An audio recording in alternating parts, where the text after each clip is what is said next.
Halo semuanya, hari ini kita bakal kupas tuntas sebuah sistem pendukung di sekolah yang penting banget tapi jujur aja sering banget disalahpahami. Yap, bimbingan dan konseling. Coba deh inget-inget. Pernah nggak sih kamu ngerasa kayak, aduh tugas numpuk banget, pusing sama pertemanan, atau malah bingung, nanti abis lulus mau jadi apa ya? Eits, tenang dulu. Kamu nggak sendirian kok. Dan kabar baiknya, di sekolah itu ada loh sistem pendukung profesional yang emang dirancang buat bantu kamu melewati itu semua. Itulah gunanya bimbingan dan konseling, atau yang kita kenal sebagai BK. Oke, biar kita semua makin paham, kita harus mulai dari akarnya dulu nih. Emangnya apa sih bedanya bimbingan dan konseling? Pertama, ada bimbingan. Coba deh bayangin, ini tuh kayak payung besarnya. Ini adalah sebuah proses bantuan yang sifatnya terus-menerus buat bantu kita semua ngenalin potensi diri, mulai dari bakat, minat, sampai cara kita ngatasin masalah sendiri. Nah, di bawah payung bimbingan tadi ada yang namanya konseling. Ini lebih spesifik. Konseling itu salah satu aktivitas utamanya biasanya berupa obrolan tatap muka, empat mata, antara konselor dan siswa, buat fokus mecahin satu masalah tertentu yang lagi dihadapi. Jadi, biar gampang ngebedainnya gini, bimbingan itu cakupannya luas, bisa buat kelompok, fokusnya ke pengembangan diri secara umum. Nah, kalau konseling, itu lebih personal, lebih dalam, dan tujuannya buat ngeberasin masalah spesifik yang ada saat itu juga. Oke, sekarang kita udah tahu definisinya.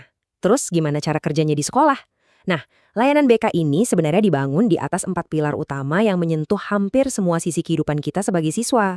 4 pilar itu adalah bimbingan pribadi, bimbingan sosial, bimbingan belajar, dan bimbingan karir.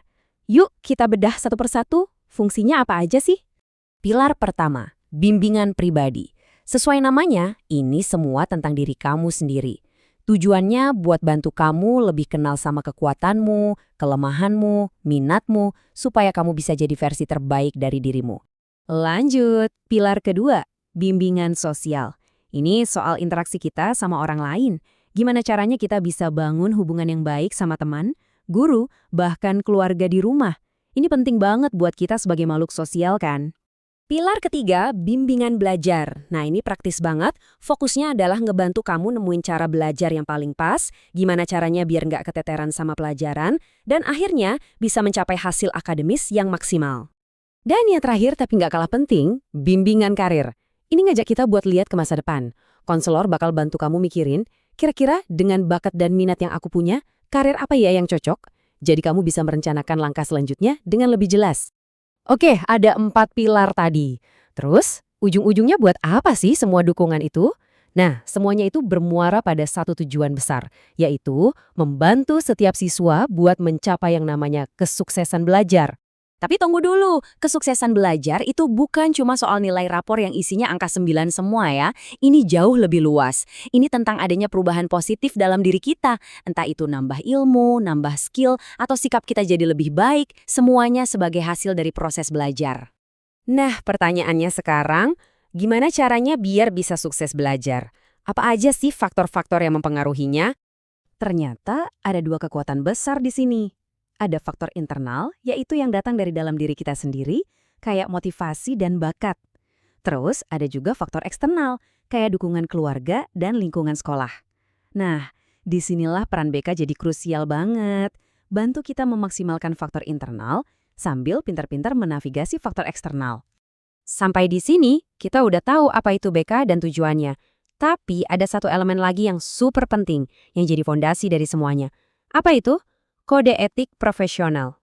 Gini Beh, ngobrol sama konselor itu kan kuncinya harus saling percaya ya.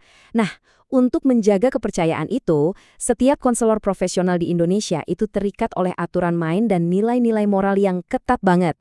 Dan ini nih, salah satu prinsip yang paling fundamental dan paling penting. Kerahasiaan. Jadi, apapun yang kamu diskusikan sama konselor, sifatnya itu rahasia. Titik.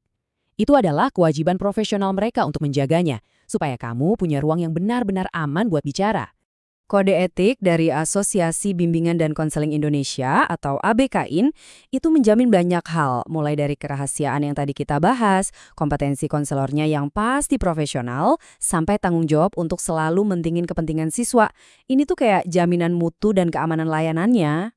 Jadi, kesimpulan paling penting dari semua ini apa? Layanan BK itu bukan cuma untuk siswa yang nakal atau bermasalah. Tolong banget, buang jauh-jauh pikiran itu ya.